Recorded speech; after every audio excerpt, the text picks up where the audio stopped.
సిద్దిపేటలో Congress corner meeting కు హాజరైన జనం రిజర్వేషన్ల రద్దు కోసమే జనగణన చేస్తలేరు, రాజ్యాంగాన్ని మార్చాలని మోదీ అమిత్ షా ప్లాన్ అని చెప్పేసి సీఎం రేవంత్ రెడ్డి అంటా ఉన్నారు. కేసీఆర్ నాపై 200 కేసులు పెట్టినా భయపడలేదు, ఢిల్లీ సుల్తాన్లు కేసులు పెడితే భయపడతానా?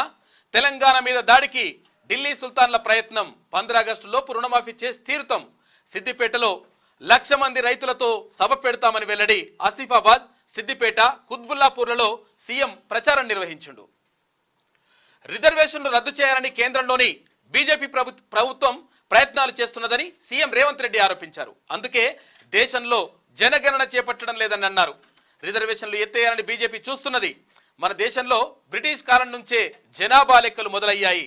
1881 నుంచి ప్రతి 10 ఏళ్లకు ఒకసారి జనాభా లెక్కలు తీసుకున్నారు. కానీ రాజ్యాంగాన్ని మార్చి రిజర్వేషన్లు రద్దు చేయాలని ప్రధానమంత్రి నరేంద్ర మోడీ అటు అమిత్ షా ప్లాన్ చేశారు. అందుకే 2021లో జరగాల్సిన జనగణన ఇప్పటి వరకు చేయలేదు అని చెప్పేసి సీఎం రేవంత్ రెడ్డి ఆరోపిస్తా ఉన్నారు.